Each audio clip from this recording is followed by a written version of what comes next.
ಚಿಕ್ಕಮಗಳೂರಲ್ಲಿ ಕಾಡಾನೆ ದಾಳಿಗೆ ಮಹಿಳೆ ಬಲಿ ಪ್ರಕರಣ. ಚಿಕ್ಕಮಗಳೂರು ತಾಲೂಕಿನ ಹುಣಸೇಹಳ್ಳಿ ಗ್ರಾಮದಲ್ಲಿ ಪೊಲೀಸ್ ಬಲ ಪ್ರಯೋಗಿಸಿ ಬೋರಮ್ಮ ಮೃತದೇಹವನ್ನು ಶಿಫ್ಟ್ ಮಾಡಿದ್ದಾರೆ. ಸ್ಥಳದಲ್ಲಿ ಪ್ರತಿಭಟನಾಕಾರರ ಮೇಲೆ ಪೊಲೀಸರು ಲಾಠಿ ಚಾರ್ಜ್ ಕೂಡ ನಡೆಸಿದ್ದಾರೆ. ಆಂಬ್ಯುಲೆನ್ಸ್ಗೆ ಅಡ್ಡ ನಿಂತರೂ ಕೂಡ ಜನರನ್ನ ತಳ್ಳಿ ಮೃತದೇಹವನ್ನು ರವಾನೆ ಮಾಡಿದ್ದಾರೆ. ಹೋರಾಟಗಾರರನ್ನ ತಳ್ಳಿ ಮೃತದೇಹವನ್ನು ರವಾನೆ ಮಾಡಿದ್ದಾರೆ ಪೊಲೀಸರು. ಆ್ಯಕ್ಚುಲಿ ಮೃತದೇಹ ತಗೊಂಡೋಗಕ್ಕೆ ಬಿಡಲ್ಲ ಅಂತ ಇವರು. ನೋಡಿ ಅಲ್ಲಿ ಗಲಾಟೆ ಏನಾಗಿದೆ ಅಂತ.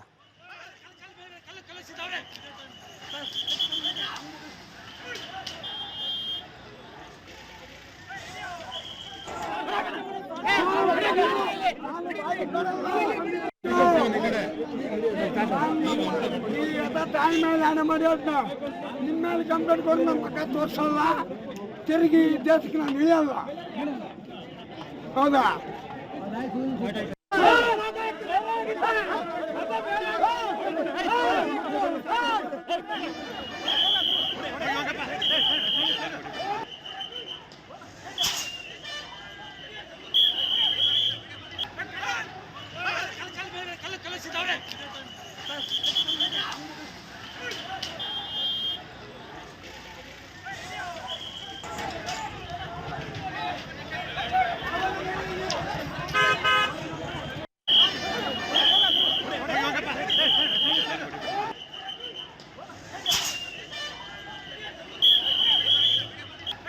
ಚಿಕ್ಕಮಗಳೂರು ತಾಲೂಕಿನ ಹುಣಸೇಹಳ್ಳಿ ಗ್ರಾಮದಲ್ಲಿ ಕಾಡಾನೆ ಬೋರಮ್ಮ ಅಂತಕ್ಕಂಥ ಮಹಿಳೆಯನ್ನು ಬಲಿ ಪಡೆದಿದೆ. ದುರಂತ ಅಂದರೆ ಸಾವಿನಲ್ಲೂ ಅರಣ್ಯ ಇಲಾಖೆ ಮೃತದೇಹಕ್ಕೆ ಕನಿಷ್ಠ ಗೌರವ ಕೂಡ ಕೊಡಲಿಲ್ಲ. ಆಂಬ್ಯುಲೆನ್ಸ್ ತರಿಸಿದ್ರೆ ಜನರಿಗೆ ವಿಷಯ ತಿಳಿಸುತ್ತೆ ಅಂತ ಪ್ರತಿಭಟನೆ ಮಾಡ್ತಾರೆ ಅಂತ ಹೆದರಿದ ಅಧಿಕಾರಿಗಳು ಬೋರಮ್ಮ ಅವರ ಶವವನ್ನು ಟಾರ್ಪಲ್ನಲ್ಲಿ ಸುತ್ತಿ ಆಟೋದಲ್ಲಿ ಸಾಗಿಸೋದಕ್ಕೆಲ್ಲ ಪ್ರಯತ್ನ ಪಟ್ಟಿದ್ದರು. ಇದನ್ನು ಗಮನಿಸಿದ ಎನ್ಆರ್ಪುರ ತಾಲೂಕಿನ ಕಡಬಗೆರೆ ಗ್ರಾಮಸ್ಥರು ಆಟೋವನ್ನು ಅಡ್ಡಗಟ್ಟಿ ಅಧಿಕಾರಿಗಳನ್ನು ತರಾಟೆಗೆ ತಗೊಂಡಿದ್ದಾರೆ. ರಸ್ತೆ ಮಧ್ಯದಲ್ಲೇ ಮೃತದೇಹ ಇಟ್ಟು ರಾಜ್ಯ ಹೆದ್ದಾರಿಯನ್ನು ಬಂದ್ ಮಾಡಿ ಪ್ರತಿಭಟನೆ ಎಲ್ಲ ಮಾಡಿದ್ದಾರೆ. ಜನಾಕ್ರೋಶದ ಬೆನ್ನಲ್ಲೇ ಆನೆಯನ್ನು ಸೆರೆ ಹಿಡಿದಿದ್ದಾರೆ. ಆದರೆ ದಾಳಿ ಮಾಡಿರೋ ಆನೆನೇ ಬೇರೆ, ನೀವು ಸೆರೆ ಹಿಡಿದಿರೋ ಆನೆನೇ ಬೇರೆ ಅಂತ ಸ್ಥಳೀಯರು ಅರಣ್ಯ ಸಿಬ್ಬಂದಿ ವಿರುದ್ಧ ಕಿಡಿಕಾರಿದ್ದಾರೆ. ಸ್ಥಳದಲ್ಲಿ ಟೈರ್ಗೆ ಬೆಂಕಿ ಹಚ್ಚೋದಕ್ಕೆ ಮುಂದಾದವನನ್ನು ಪೊಲೀಸರು ವಶಕ್ಕೆ ಪಡೆದಿದ್ದಾರೆ. ಅದೆಲ್ಲ ಆದಮೇಲೆ ಅಲ್ಲೊಂದಷ್ಟು ಹೈ ಡ್ರಾಮಾ ನಡೀತು. ಆ ಹೈ ಡ್ರಾಮಾದಲ್ಲಿ ಪೊಲೀಸರು ಬಲಪ್ರಯೋಗ ಮಾಡಿ ಬೋರಮ್ಮ ಮೃತದೇಹವನ್ನು ಶಿಫ್ಟ್ ಮಾಡಿದ್ದಾರೆ. ಪ್ರತಿಭಟನಾಕಾರರ ಮೇಲೆ ಪೊಲೀಸರು ಲಾಠಿ ಚಾರ್ಜ್ ಎಲ್ಲ ಮಾಡಿದ್ದಾರೆ. ಆ್ಯಂಬುಲೆನ್ಸ್ ಹೋಗೋದಕ್ಕೆ ಬಿಡಲ್ಲ ಅಂತ ಅಡ್ಡ ನಿಂತರೂ ಪೊಲೀಸರು ಬಲಪ್ರಯೋಗ ಮಾಡಿ ಅವ್ರನ್ನ ತಳ್ಳಿ ಎಲ್ಲ ಮಾಡಿ ಕೊನೆಗೆ ಮೃತದೇಹವನ್ನು ಶಿಫ್ಟ್ ಮಾಡಿದ್ದಾರೆ. ಹೋರಾಟಗಾರರನ್ನು ತಳ್ಳಿ ಮೃತದೇಹವನ್ನು ಸ್ಥಳಾಂತರ ಮಾಡಿದರೆ ಪೊಲೀಸರು. ಉದ್ವಿಗ್ನ ಪರಿಸ್ಥಿತಿ ನೋಡ್ತಾ ಇದ್ದೀರಾ ದೃಶ್ಯದಲ್ಲಿ.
ಈ ಬಗ್ಗೆ ಮತ್ತಷ್ಟು ಮಾಹಿತಿ ನನ್ನ ಕೊಲೀಗ್ ನಾರಾಯಣಗೌಡ ಅವರಿಂದ ಪಡ್ಕೊಳ್ಳೋಣ. ನಾರಾಯಣಗೌಡ, ಪರಿಸ್ಥಿತಿ ತೀರಾ ಇಷ್ಟೊಂದು ವಿಕೋಪಕ್ಕೆ ಹೋಗೋದಕ್ಕೆ ಕಾರಣ ಏನು? ಪ್ರತಿಭಟನಾಕಾರರ ಆಗ್ರಹ ಏನು? ಪೊಲೀಸರು ಬಲಪ್ರಯೋಗ ಮಾಡಿದ್ದು ಯಾಕೆ? ಈಗ ಪರಿಸ್ಥಿತಿ ಹೆಂಗಿದೆ ಅಂತ? ಅರುಣ್, ಅಂದ್ರೆ ಕಳೆದ ಒಂದು ವರ್ಷದಿಂದನೂ ಕೂಡ ಮಲೆನಾಡು ಭಾಗ ನಿರಂತರವಾಗಿ ಕಾಡಾನೆ ದಾಳಿಗೆ ತುತ್ತಾಗಿರುವಂತದ್ದು. ಒಂದು ವರ್ಷದಲ್ಲಿ 13 ಜನ ಸಾವನ್ನಪ್ಪಿದ್ದಾರೆ. ಅದರಲ್ಲಿ 9 ಜನ ಆನೆ ತುಳಿತದಿಂದಾನೇ ಸಾವನ್ನಪ್ಪಿರುವಂತದ್ದು. ಈಗ ಕಳೆದ ಒಂದು ವಾರದಲ್ಲಿ 2 ಕಾರ್ಮಿಕರು ಸಾವನ್ನಪ್ಪಿರುವಂತದ್ದು. ಇದು ಒಂದ್ ಕಡೆ ಆದ್ರೆ ಮತ್ತೊಂದು ಕಡೆ ಇವತ್ತು ಹೋರಾಟಗಾರರು ಇಷ್ಟೊಂದು ಆಕ್ರೋಶ ವ್ಯಕ್ತಪಡಿಸೋದಕ್ಕೆ ಪ್ರಮುಖ ಕಾರಣ ಅಂತಂದ್ರೆ ಪ್ರತಿ ಸಲ ಈಗಾಗಲೇ ಕಳೆದ ಒಂದು ವರ್ಷದಲ್ಲಿ 9 ಜನ ಸಾವನ್ನಪ್ಪಿದ್ದಾರೆ. ಬಂದಂತ ಅಧಿಕಾರಿಗಳಾಗ್ಬೋದು ಅಥವಾ ರಾಜಕಾರಣಿಗಳಾಗ್ಬೋದು ಎಲ್ಲರೂ ಕೂಡ ಮಲ್ನಾಡಿಗರ ಮೂಗಿಗೆ ಬೆಣ್ಣೆ ಮತ್ತೆ ತುಪ್ಪನ ಸವರಿ ನೀವು ಕಳಿಸ್ತಾ ಇದ್ದೀರಾ. ಆದ್ರೆ ಪ್ರತಿ ಸಲ ಬಂದರೂ ಕೂಡ 20 ಲಕ್ಷ 50 ಲಕ್ಷ 25 ಲಕ್ಷ ದುಡ್ಡು ಕೊಡ್ತೀರಾ. ದುಡ್ಡು ಜೀವನ ತಂದು ಕೊಡಲ್ಲ. ನಮಗೆ ಶಾಶ್ವತ ಪರಿಹಾರ ಕೊಡಿ. ಯಾಕೆಂತಂದ್ರೆ ಈಗಾಗಲೇ ಕಾಫಿ ಕೊಯ್ಲಾಗಂತ ಸಂದರ್ಭದಲ್ಲಿ ಯಾರೂ ತೋಟಕ್ಕೆ ಹೋಗೋಕ್ಕೂ ಹಿಂದೆ ಹೆದರಿಕೆ ಪಡುವಂಥದ್ದು, ಮತ್ತೆ ಕಾಳನೆಗಳ ಹಿಂಡು ಕಾಫಿ ತೋಟವನ್ನು ಕೂಡ ನಾಶ ಮಾಡ್ತಿರುವಂಥದ್ದು. ಸರ್ಕಾರ 20 ಲಕ್ಷ ಕೊಟ್ಟು ಕೈ ತೊಳ್ಕೊಳ್ಳುತ್ತೆ. ಆದ್ರೆ ಮಲ್ನಾಡಿಗರ ಬದುಕೇನು? ಇದು ಮಲ್ನಾಡಿಗರ ಆಕ್ರೋಶಕ್ಕೆ ಕಾರಣ ಆಗಿರುವಂಥದ್ದು. ಮತ್ತು ಒಂದ್ ಕಡೆ ಆದ್ರೆ ಇನ್ನೊಂದ್ ಕಡೆ ಈಗ ಪ್ರತಿ ಸೈನು ಕೂಡ ಇದೇ ರೀತಿ ಸಬು ಬೇಳುವಂತವ್ರು ನೀವು 20 ಲಕ್ಷ ಯಾವುದೇ ಜೀವಕ್ಕೆ ಬೆಲೆ ಕಟ್ಟಕ್ಕಾಗಲ್ಲ. ಹಾಗಾಗಿ ಇವತ್ತು ಅವರು ಪ್ರಮುಖವಾಗಿ ಬೇಡಿಕೆ ಇಟ್ಟಿದ್ದಂಥದ್ದು ನಮಗೆ ಏನು ರೈಲ್ವೆ ಬ್ಯಾರಿಕೇಡ್ ಗೇಟ್ ಬೇಕು, ಆ ತರದ ನಮಗೆ ಒಂದು ಶಾಶ್ವತ ಪರಿಹಾರ ಕಲ್ಪಿಸ್ಕೊಡಿ. ಇಲ್ಲ ಅಂತಂದ್ರೆ ನಾವು ನಮ್ಮ ಈ ಹೋರಾಟ, ಯಾಕೆಂದ್ರೆ ಬೆಳಿಗ್ಗೆ 10 ಗಂಟೆಯಿಂದ ಸಂಜೆ 6 ಗಂಟೆ ಆದ್ರೂ ಕೂಡ ಅವ್ರ ಮೃತದೇಹನ ಪೋಸ್ಟ್ ಮಾರ್ಟಮ್ ಮಾಡಕ್ ಕೂಡ ಬಿಡ್ಲಿಲ್ಲ. ಅವರು ಅಷ್ಟು ರಸ್ತೆ ಮಧ್ಯೆನೇ ಶಾಮಿಯಾನ ಹಾಕಿ ಅಲ್ಲೇ ಕೂತ್ಕೊಂಡು ಪ್ರತಿಭಟನೆ ಮಾಡಿದಂಥದ್ದು. ಬೆಳಿಗ್ಗೆ ಸ್ಥಳಕ್ಕೆ ಬಂದಿದ್ದಂತ ಶಾಸಕರು ಅರ್ಧ ಗಂಟೆ ಅಲ್ಲಿದ್ದು ಮತ್ತೆ ಆನೆ ಹಿಡಿಯುವಂತ ಜಾಗಕ್ಕೆ ಹೋಗಿದ್ದಂತರು ಸಾಯಂಕಾಲ ಬಂದಾಗ ಶಾಸಕರ ಜೊತೆಗೂ ಕೂಡ ತೀವ್ರವಾದಂತಹ ಒಂದು ವಾಗ್ವಾದ ಮಾಡಿದಂಥದ್ದು ಹೋರಾಟಗಾರರು. ಯಾಕೆಂತಂದ್ರೆ ಶಾಸಕರು ಸರ್ಕಾರ ಇದೆ, 5 ಜಿಲ್ಲೆಯಲ್ಲಿ 5 ಶಾಸಕರಿದ್ದಾರೆ, ಸರ್ಕಾರ ಬಹುಮತದ ಸರ್ಕಾರ ಇದೆ. ನಮ್ಮ ಈ ಒಂದು ಸಮಸ್ಯೆಗೆ ವರ್ಷಾಂಗಟ್ಲೆ ನಾವು ಅವಾಗವಾಗ ಒಂದೊಂದು ಜೀವ ಹೋಗ್ತಾನೆ ಇರೋದಕ್ಕೆ ಇದಕ್ಕೆ ಶಾಶ್ವತವಾದಂತಹ ಪರಿಹಾರ ಯಾಕೆ ಕಲ್ಪಿಸಕ್ಕಾಗಲ್ಲ? 20 ಲಕ್ಷ ದುಡ್ಡು ಕೊಡೋ ಬದಲು ನೀವು ಅದಕ್ಕೆ ಒಂದು ಶಾಶ್ವತ ಪರಿಹಾರ ಕಲ್ಪಿಸಿದ್ರೆ ಒಂದ್ ಕಡೆ ಜೀವನೂ ಉಳಿಯುತ್ತೆ, ಒಂದ್ ಕಡೆ ಬೆಲೆನೂ ಉಳಿಯುತ್ತೆ, ಸರ್ಕಾರದ ಮರ್ಯಾದೆನೂ ಉಳಿಯುತ್ತೆ. ಆದ್ರೆ ನೀವ್ ಯಾಕೆ ಈ ಕೆಲಸ ಮಾಡಲ್ಲ ಅಂತ ಹೋರಾಟಗಾರರು, ರಾಜಕಾರಣಿಗಳು ಮತ್ತೆ ಅಧಿಕಾರಿಗಳ ವಿರುದ್ಧ ಅಸಮಾಧಾನ ಹೊರ ಹಾಕಿರುವಂತದ್ದು. ಅದ್ರ ಜೊತೆಗೆ ಸಾವು ಸತ್ತಂತ ಸಂದರ್ಭದಲ್ಲಿ ಅವರಿಗೆ ಒಂದು ಕನಿಷ್ಠವಾದ ಗೌರವ ಕೊಡುವಂತ ಒಂದು ಗೌರವ ಕೊಡಬೇಕು. ಆದ್ರೆ ಎಲ್ಲಿ ಸಾವನ್ನಪ್ಪಿದೆ ಅನ್ನೋ ಗೊತ್ತಾಗುತ್ತೆ, ಜನಸಾಮಾನ್ಯರಿಗೆ ಗೊತ್ತಾಗೋದಕ್ಕಿಂತ ಮುಂಚೆನೆ ಅಧಿಕಾರಿಗಳು ಮೃತದೇಹವನ್ನ ಟಾರ್ಪಲ್ ನಲ್ಲಿ ಲಗೇಜ್ ಆಟದಲ್ಲಿ ಸಾಗಿಸಕ್ಕೆ ಪ್ರಯತ್ನ ಮಾಡಿದ್ರು. ಇದು ಮಲ್ನಾಡಿಗರ ಆಕ್ರೋಶಕ್ಕೆ ಕಾರಣ ಆಗಿ ಈ ಒಂದು ಹೋರಾಟ ಇಷ್ಟೊಂದು ವಿಕೋಪಕ್ಕೆ ಹೋಗಿದ್ದಂಥದ್ದು. ಅರವಿಂದ್, ಬಟ್ ನಾರಾಯಣಗೌಡ, ಈ ಆನೆಗಳನ್ನ ಸೆರೆ ಹಿಡಿಯೋ ವಿಚಾರದಲ್ಲೂ ಕೂಡ ಏನೋ ಡ್ರಾಮಾ ನಡೀತು. ಇವ್ರು ಸೆರೆ ಹಿಡಿದಿರೋದೇ ಬೇರೆ ಆನೆ, ಅದು ಕೊಂದಿರೋದೇ ಬೇರೆ ಆನೆ ಅಂತಲೂ ಏನೋ ಹೇಳ್ತಾ ಇದ್ರು. ಅದೇನಾಯ್ತು ಅಂತ ವಿಚಾರ? ಹೌದು ಅರವಿಂದ್, ಅಂತಂದ್ರೆ ಈಗ ಅಧಿಕಾರಿಗಳು ಇಲ್ಲ ನಾವು ಇವತ್ತೇನು ಹೋದ್ವಾರ ಅಂದ್ರೆ ಹೋದ್ ಸೋಮವಾರ ಯಲ್ಲಪ್ಪನ ಏನು ಸಾಯಿಸಿತ್ತು ಮತ್ತೆ ಇವತ್ತು ಬೋರಮ್ಮನ ಏನ್ ಸಾಯಿಸಿದೆ, ಈ ಆನೆನೆ ನಾವು ಸೆರೆ ಹಿಡಿದಿದ್ದೀವಿ ಅಂತ ಈಗ ಅರಣ್ಯ ಇಲಾಖೆ ಅಧಿಕಾರಿಗಳು ಅಲ್ಲಿ ಏನ್ ಹೋರಾಟ ನಡೀತಾ ಇತ್ತು ಅಲ್ಲಿಗೆ ಬಂದು ಹೇಳಿರುವಂತದ್ದು. ಆದ್ರೆ ಇದನ್ನ ಒಪ್ಪೋದಕ್ಕೆ ಮಲ್ನಾಡಿಗರು ತಯಾರಿಲ್ಲ. ಯಾಕೆಂತಂದ್ರೆ ಅರಣ್ಯ ಅಧಿಕಾರಿಗಳು ಸ್ಥಳಕ್ಕೆ ಬಂದು ಆನೆ ನೋಡೋದಕ್ಕಿಂತ ಮುಂಚೆ ಬಾಡಿಗಳ ಅಂದ್ರೆ ಸತ್ತಂತ ಸಂದರ್ಭದಲ್ಲಿ ಬಾಡಿ ನೋಡೋದಕ್ಕಿಂತ ಮುಂಚೆ ಅಲ್ಲಿದ್ದಂತ ಸ್ಥಳೀಯರು ಆನೆಯನ್ನ ನೋಡಿರ್ತಾರೆ. ಸ್ಥಳೀಯರು ಆನೆ ನೋಡಿ ಆನೆ ಇಷ್ಟೇ ಎತ್ತರ ಇದೆ, ಇಷ್ಟೇ ದಪ್ಪ ಇದೆ, ಇದೇ ಆನೆ ಅಂತ ಅಧಿಕಾರಿಗಳಿಗಿಂತ ಮುಂಚೆ, ಫಾರೆಸ್ಟ್ ಗಾರ್ಡ್ಗಳಿಗಿಂತ ಮುಂಚೆ, ಸಿಬ್ಬಂದಿಗಳಿಗಿಂತ ಮುಂಚೆ ಏನು ಸ್ಥಳೀಯರು ಆನೆನ ಐಡೆಂಟಿಫೈ ಮಾಡಿರ್ತಾರೆ. ಇವತ್ತು ಯಾವ ಆನೆ ಸೆರೆ ಹಿಡಿದ್ರು ಅದನ್ನ ಶಿವಮೊಗ್ಗಕ್ಕೆ ಸಕ್ರವೇಲಿಗೆ ತಗೊಂಡೋಗ್ಬೇಕಾದ್ರೆ ಬಾಡಿ ರಸ್ತೆಯಲ್ಲಿ ಪ್ರತಿಭಟನೆ ಮಾಡ್ತಿದ್ರು, ಅಲ್ಲಿಗೆ ಆನೆಯನ್ನ ತಂದಿದ್ರು. ಆದ್ರೆ ಅದನ್ನ ನೋಡಿದ ತಕ್ಷಣ ಮಲ್ನಾಡಿಗರು ಇಲ್ಲ ಇದು ಬೇರೆ ಯಾವ್ದು ಆನೆ ಹಿಡಿದಿದ್ದೀರಾ, ಯಾಕಂದ್ರೆ ನಾವು ಆನೆಯನ್ನ ಕಣ್ಣಾರೆ ನೋಡಿದೀವಿ, ಇದು ಆ ಆನೆ ಅಲ್ಲ, ನೀವು ಬೇರೆ ಆನೆ ಹಿಡಿದು ಮತ್ತೆ ನಮ್ಮನ್ನ ದಾರಿ ತಪ್ಪಿಸುವಂತ ಪ್ರಯತ್ನ ಮಾಡ್ತಿದಾರ ಅಂತ ಯಾವಾಗ ಆನೆನ ಅಧಿಕಾರಿಗಳು ಅಲ್ಲಿಗೆ ತಂದ್ರು ಅವಾಗ ಮತ್ತಷ್ಟು ಆಕ್ರೋಶಕ್ಕೀಡಾದ್ರು. ಅಂದ್ರೆ ಈಗ ನೀವ್ ಯಾರೋ ಆನೆ ತಂದು ಈ ಆನೆ ಅಂತ ಹೇಳ್ತಾ ಇದ್ದೀರಾ ಅಂದ್ರೆ ನಾಳೆ ಮತ್ತೊಂದು ಈ ರೀತಿಯಾದಂತಹ ಅನಾಹುತ ಸಂಭವಿಸಬಹುದು, ಅವತ್ತು ಹೊಣೆ ಯಾರು? ಹಾಗಾಗಿ ನಮಗೆ ಪ್ರತಿ ಸರಿನೂ ಈ ರೀತಿಯಾದಂತಹ ಒಂದು ನಿಮ್ಮ ಸಬೂಬುಗಳು, ನಿಮ್ಮ ಹಣ, ನಿಮ್ಮ ಇದು ನಮಗೆ ಬೇಡ, ನಮಗೆ ಶಾಶ್ವತ ಪರಿಹಾರ ಕಲ್ಪಿಸ್ಕೊಡಿ ಅಂತ ಒಂದ್ ಕಡೆ ಇವತ್ತು ಸಂಜೆ ಒಂದು ಆಗ್ರಹ ಮಾಡಿದಂತಾರೆ. ಇನ್ನೊಂದ್ ಕಡೆ ನಿಮ್ಮ 20 ಲಕ್ಷ ಹಣ ಬೇಡ, ಅವರಿಗೆ 50 ಲಕ್ಷ ಹಣ ಕೊಡಿ, ಮಲ್ನಾಡಿನ ಈ ಸಮಸ್ಯೆಗೆ ಶಾಶ್ವತ ಪರಿಹಾರ ಕೊಡಿ, ಅವ್ರ ಕುಟುಂಬಕ್ಕೆ ಒಂದು ಸರ್ಕಾರಿ ಕೆಲಸ ಕೊಡಿ. ಯಾವಾಗ ಅವ್ರು 20 ಲಕ್ಷ ಚೆಕ್ ಕೊಡಕ್ ಬಂದಾಗ ಅವ್ರ ಕುಟುಂಬಸ್ಥರು ಅದೇ ಹೋರಾಟಗಾರರು ಬೆಳಿಗ್ಗಿಂದನೂ ಕೂಡ ಅವ್ರ ಜೊತೆ ಇದ್ದಾರೆ ಅನ್ನೋ ಕಾರಣಕ್ಕೋಸ್ಕರ ಕುಟುಂಬಸ್ಥರು ಕೂಡ ಚೆಕ್ನ ಇಸ್ಕೊಳ್ಳೋದಕ್ಕೆ ಒಂದ್ ಹೆಜ್ಜೆ ಹಿಂದೆ ಮುಂದೆ ಮಾಡಿದ್ದಂಥದ್ದು. ಹಾಗಾಗಿ ಪೊಲೀಸರು ಅವರ ಬಲ ಪ್ರಯೋಗ ಮಾಡಿ ಅಂತಂದ್ರೆ ಸುಮಾರು 100 ಪೊಲೀಸರು 100 ಕಾರ್ಯಕರ್ತರನ್ನ ಎಲ್ಲರನ್ನೂ ಲಾಠಿಯಲ್ಲಿ ತಳ್ಳಿ ಇಟ್ಕೊಂಡು ಆಂಬುಲೆನ್ಸ್ ಹೋಗೋದಕ್ಕೆ ಅವಕಾಶ ಮಾಡಿಕೊಟ್ಟಿದ್ದಂಥದ್ದು. ಆಂಬುಲೆನ್ಸ್ಗೆ ಅಡ್ಡ ನಿಂತ್ಕೊಂಡ್ರು ಕೂಡ ತಳ್ಳಿ ಅವ್ರನ್ನ ಆಂಬುಲೆನ್ಸ್ ತಗೊಂಡೋಗಿದ್ದು, ಪೊಲೀಸ್ ಜೀಪಿಗೆ ಕಾರ್ಯಕರ್ತರನ್ನ ತುಂಬಿಕೊಂಡ್ರು ಕೂಡ ಆ ಪೊಲೀಸ್ ಜೀಪನ್ನೇ ನಡುಗಿಸಿ ಅಲ್ಲಾಡಿಸಿ ಅವ್ರನ್ನ ಹೋರಾಟಗಾರರು ಆಕ್ರೋಶ ಒಂದು ಮಟ್ಟಕ್ಕೆ ಹೋಗಿತ್ತು. ಆದ್ರೆ ಪೊಲೀಸರು ಎಲ್ಲಾ ಪ್ರಯೋಗವನ್ನ ಮಾಡಿ ಮೃತದೇಹವನ್ನ ಸಾಗಿಸಿದ್ರು. ಆದ್ರೆ ಸ್ಥಳದಲ್ಲಿ ಮತ್ತಷ್ಟು ಉದ್ವಿಗ್ನ ವಾತಾವರಣ ನಿರ್ಮಾಣ ಆಗಿದ್ದರಿಂದ ಪೊಲೀಸರಿಗೆ ಲಾಠಿ ಚಾರ್ಜ್ ಕೂಡ ಅನಿವಾರ್ಯ ಆಗಿತ್ತು. ಅದೇ ಸ್ಥಳೀಯರು ಪೊಲೀಸರ ಮೇಲೂ ಕಲ್ಲು ತೂರಾಟ ಮಾಡಿದ್ರು, ಅದರಿಂದ ಪೊಲೀಸರ ಮೇಲೆ ಕಲ್ಲು ಕೂಡ ಬಿದ್ದಿರುವಂತದ್ದು, ಮತ್ತೆ ಮಹಿಳಾ ಪೊಲೀಸರಿಗೆ ಒಂದು ಹಣೆಗೆ ಕೂಡ ಒಂದು ಕಲ್ಲು ಬಿದ್ದಿರುವಂತದ್ದು. ಹಾಗಾಗಿ ಯಾವಾಗ ಕಲ್ಲು ತೂರಾಟ ಬಂತು, ಏನ್ ಹೋರಾಟಗಾರರು ಅವರು ಒಂದು ತಾಳ್ಮೆ ಕಳ್ಕೊಂಡ್ರು, ಆಗ ಪೊಲೀಸರು ಅನಿವಾರ್ಯವಾಗಿ ಲಾಠಿ ಚಾರ್ಜ್ ಮಾಡಿರುವಂತದ್ದು. ಅರವಿಂದ್, ಥ್ಯಾಂಕ್ ಯು ತಮ್ಮ ಎಲ್ಲ ಮಾಹಿತಿಗಾಗಿ ಧನ್ಯವಾದ ನಾರಾಯಣಗೌಡ. ಈ ಪ್ರಾಣಿ ಮತ್ತು ಮಾನವನ ಸಂಘರ್ಷ ಇದನ್ನು ತಪ್ಪಿಸೋದು ತುಂಬ ಕಷ್ಟ.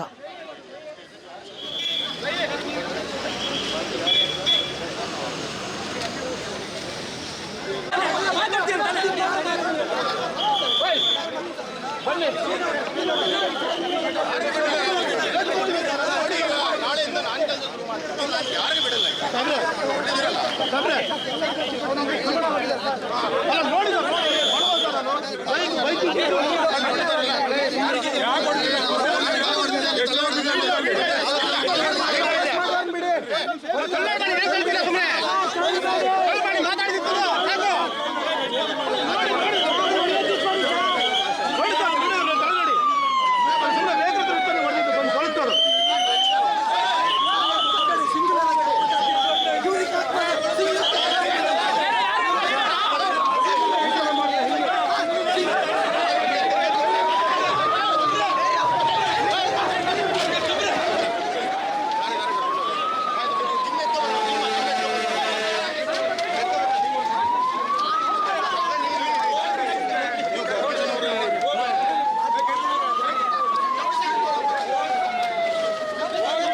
ದೃಶ್ಯದಲ್ಲಿ ತಾವು ನೋಡ್ತಾ ಇದ್ದೀರಾ, ಇಷ್ಟೇ ವಿಚಾರ, ಇನ್ನೇನಿಲ್ಲ.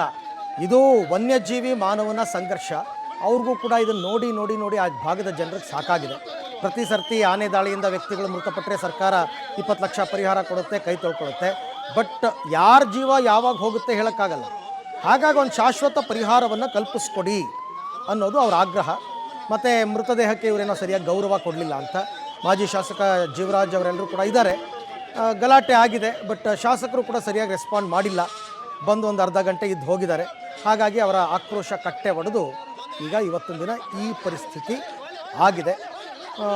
ಅರಣ್ಯ ಇಲಾಖೆಯವರು ಮತ್ತು ಪೊಲೀಸರು ಕೂಡ ಸ್ವಲ್ಪ ಬಲ ಪ್ರಯೋಗ ಮಾಡಿರೋದ್ರಿಂದ ಅವರಿಗೆ ಸಿಟ್ಟು ಇನ್ನಷ್ಟು ಜಾಸ್ತಿ ಆಗಿದೆ. ಜನರ ಆಕ್ರೋಶ ಯಾವ ಮಟ್ಟಕ್ಕೆ ಹೋಗಿದೆ ಅಂತ ನೋಡ್ತಾ ಇದ್ದೀರಾ. ಪೊಲೀಸ್ ವಾಹನವನ್ನೇ ಪಲ್ಟಿ ಹಾಕೋದಕ್ಕೆ ಎಲ್ಲರೂ ಕೂಡ ಪ್ರಯತ್ನ ಪಡ್ತಾ ಇದ್ದಾರೆ. ಅಷ್ಟು ಸಿಟ್ಟಿದೆ ಅವ್ರಿಗೆ. ಅವರೇನೋ ಶಾಶ್ವತ ಪರಿಹಾರ ಕೇಳ್ತಾರೆ. ಪ್ರತಿ ಬಾರಿ ಚುನಾವಣೆ ಬಂದಾಗಲೂ ಕೂಡ ಜನಪ್ರತಿನಿಧಿಗಳಾಗೋರು ಒಂದಷ್ಟು ಆಶ್ವಾಸನೆ ಕೊಡ್ತಾರೆ, ಬಟ್ ಅದನ್ನು ಈಡೇರಿಸಲ್ಲ. ರೈಲು ಕಂಬಿಗಳನ್ನು ಹಾಕಿ ಕಾಡಿನಿಂದ ಆನೆಗಳು ನಾಡಿಗೆ ಬರದೇ ಇರೋ ಹಾಗೆ ಮಾಡಿಕೊಡಿ ಅಂತ ಕೇಳ್ತಾ ಇದ್ದಾರೆ. ಅದಾಗಿಲ್ಲ. ಆಮೇಲೆ ಅರಣ್ಯ ಇಲಾಖೆಯವರು ಮತ್ತು ಇವರೆಲ್ಲ ಅಸಹಾಯಕರಾಗಿದ್ದಾರೆ. ಸೊ ಹಾಗಾಗಿ ಈ ಥರ ಈಗ ಕೋಪ ಈ ರೀತಿ ತಿರುಗಿದೆ ಜನರಿಗೆ. ನೋಡೋಣ ಇದು ಶಾಂತವಾಗುತ್ತಾ ಇಲ್ವಾ. ಇದು ಸ್ವತಃ ಅರಣ್ಯ ಸಚಿವರೇ ಖುದ್ದು ನಿಗಾ ವಹಿಸಿ ಸಾಲ್ವ್ ಮಾಡಬೇಕಾಗಿರೋ ಪ್ರಾಬ್ಲಮ್. ಈಶ್ವರ್ ಖಂಡ್ರೆ ಅವರೇ ಇದನ್ನು ಸಾಲ್ವ್ ಮಾಡಬೇಕು.